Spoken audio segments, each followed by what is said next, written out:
Hoje recebemos aqui no estúdio o senador Renan Calheiros, do PMDB. Vamos falar do governo Temer, lei da terceirização, reformas trabalhista e da Previdência, eleições 2018, entre outros assuntos. Boa tarde, senador. Prazer em recebê-lo. Seja bem-vindo. Senador, para a gente começar, está havendo um racha no PMDB? O senhor rompeu com o governo Temer?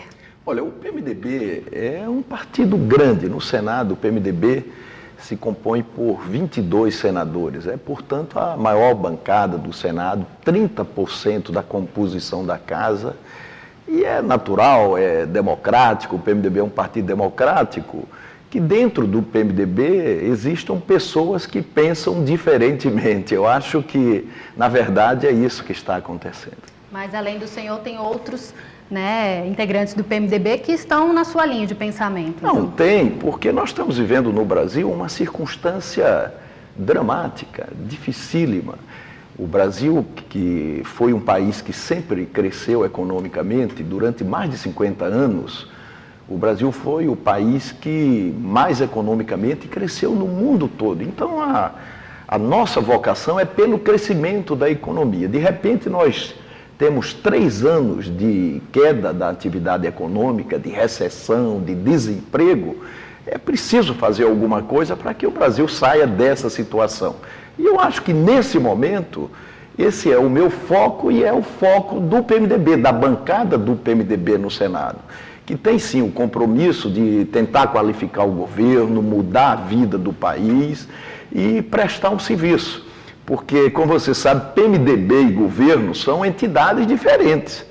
E não pode, o governo deixar de ouvir o PMDB, deixar de proteger a participação do PMDB na qualificação do próprio governo, porque senão vai cair um para o lado, o governo, e vai cair o outro para o lado, o PMDB. E o governo é temporário, o PMDB não, é um partido que se pretende definitivo, prestou relevantes serviços ao país e precisa continuar a prestá-los. O senhor divulgou nas suas redes sociais um vídeo criticando o governo, chamou o governo de errático e ainda disse, quem não ouve erra sozinho. Afinal, houve esse rompimento ou não? O rompimento, ainda não. O que está ficando claro são posições diferentes no PMDB e no governo. Eu conversei com o presidente Temer várias vezes. O presidente Temer chegou a me perguntar se, olha, Renan, você acha que a agilização da decisão do Tribunal Superior Eleitoral vai ajudar na devolução da legitimidade para o governo? Eu disse para ele assim, olha, presidente, eu sinceramente, eu acho que não.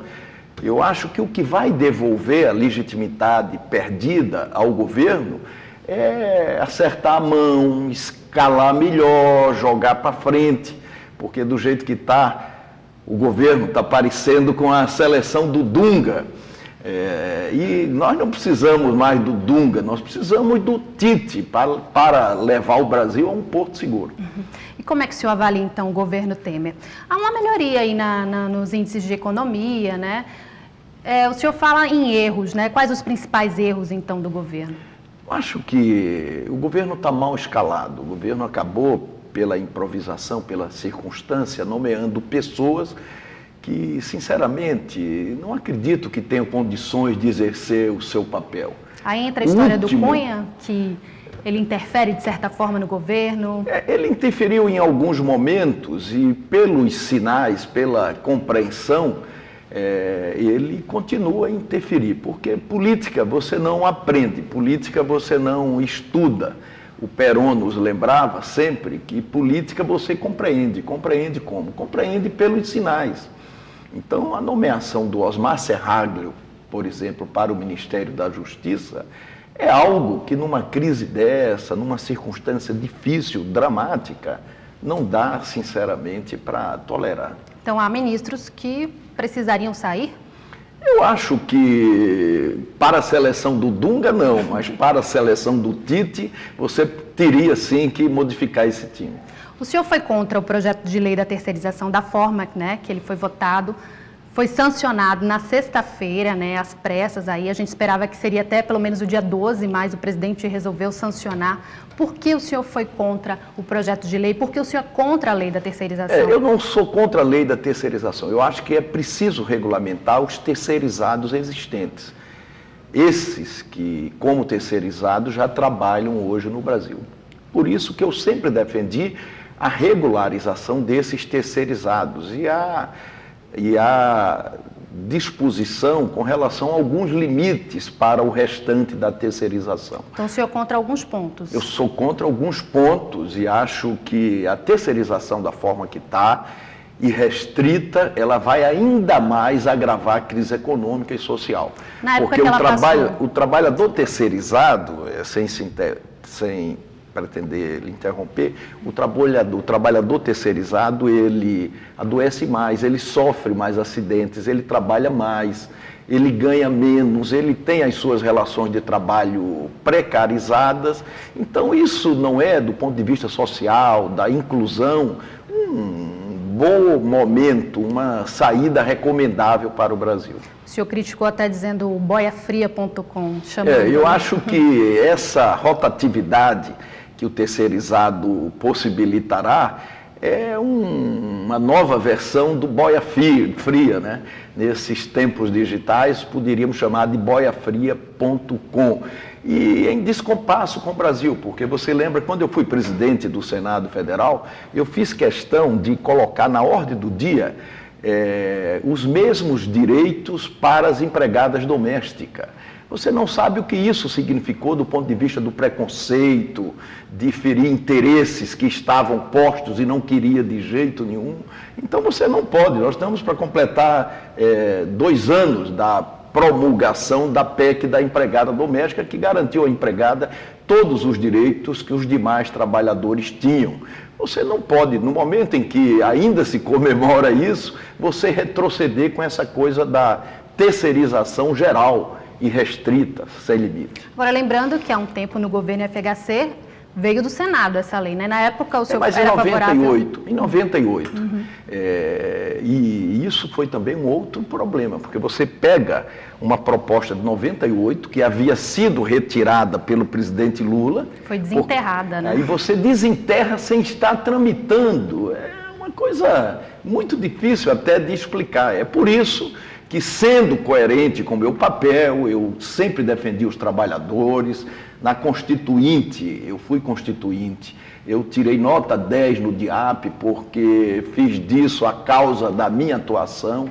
Nós, naquele momento, até erramos bastante porque nós estávamos construindo um novo Brasil. Eu acho que esse sentimento de construção, ele está um pouco de volta. E é fundamental que essas coisas todas que estão sendo discutidas, elas sejam colocadas no melhor encaminhamento. Tem outro projeto de lei da terceirização, né, tramitando no Senado, com essa sanção, como é que fica, então? Tem, eu acho que coloca isso em tempos diferentes, porque você sanciona um e põe o outro para tramitar. Quer dizer, até nem pode direito, porque o regimento ele cria muitas restrições para você tratar da mesma matéria que foi apreciada e sancionada pelo presidente. Mas essa coisa é para passar a impressão para a sociedade de que se está tentando consertar, mas não está. Eu falei bastante com o presidente, e disse para o presidente o que acabei postando ontem na rede social, que meu pai dizia que quem não ouve erra sozinho. O senhor confirma uma aproximação com o ex-presidente Lula, já que aí está havendo uma impopularidade do Temer, chegou, segundo uma pesquisa, a 79%? Não, absolutamente. Eu sempre tive uma boa relação com o Temer, com o Aécio, com o Alckmin, com o Serra, com o Lula, tinha também com o Brizola. Eu sempre me dei da melhor maneira possível com essas lideranças nacionais. Eu sou 4 vezes presidente do Senado Federal, o que significa dizer que durante esse tempo todo, essas 4 oportunidades, você conviveu sim com muita gente. Então eu convivo, tenho boa relação com Lula, mas eu não estou pensando em 2018. 2018 deve ser deixado para 2018.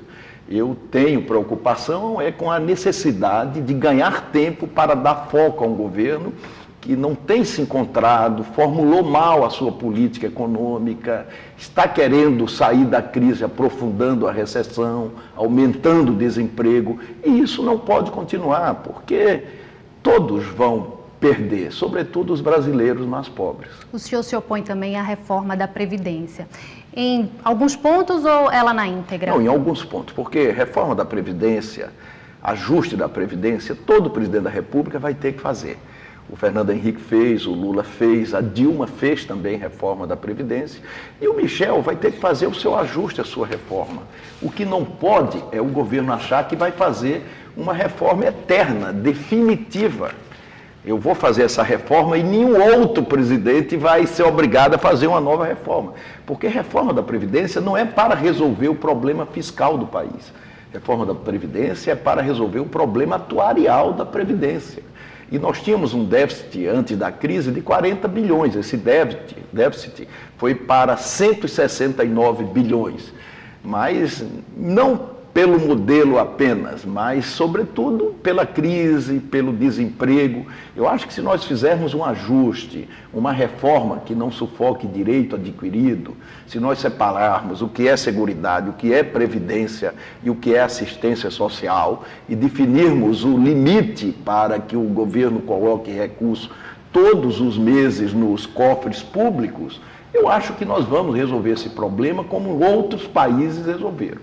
Se você insistir, quiser resolvê-lo de uma vez por todas, aí não vai resolver, porque é muito difícil empurrar isso goela abaixo da nação. Nosso tempo está acabando, mas eu vou fazer duas perguntas rapidinhas para o senhor. Vou responder rapidamente. Operação Lava Jato, qual a sua opinião sobre... Eu defendo a Operação Lava Jato, não só a Lava Jato, mas qualquer outra operação eu defendo.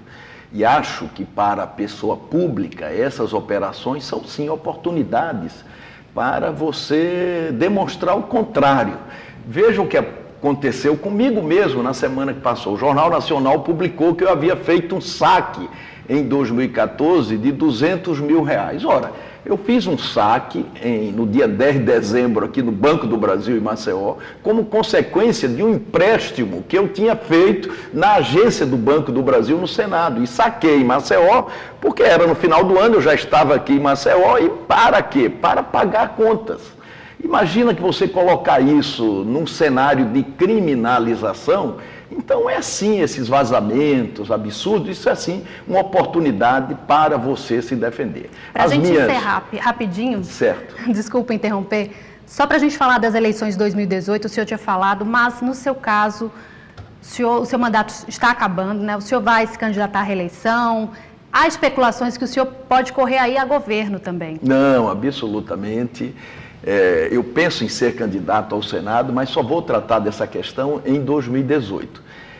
Eu já me elegi e já exerci 3 vezes o mandato de senador por Alagoas. Na história do Brasil, nesses 200 anos, só 2 alagoanos exerceram por 3 vezes o mandato de senador na representação política do nosso povo. Eu e o senador Teotônio Vilela. Então, eu acho que essa eleição é uma eleição atípica, nós vamos ter muitos candidatos. E é natural que nós tenhamos muitos candidatos.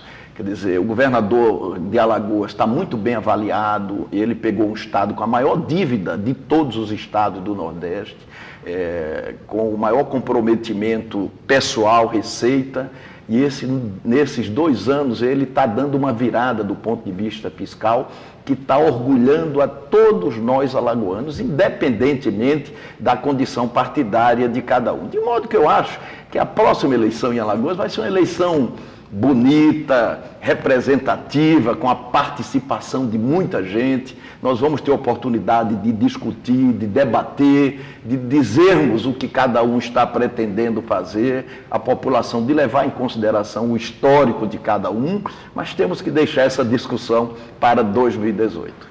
Senador, então, muito obrigada pela entrevista. Uma boa tarde para o senhor. Obrigado a você por tudo. E o Jornal do Dia da TV Ponta Verde, emissora do Sistema Opinião de Comunicação, termina aqui. Nos vemos amanhã, logo depois do Plantão Alagoas. Às 5h30 da manhã, tem boletim de ocorrência. Uma boa tarde e uma ótima semana.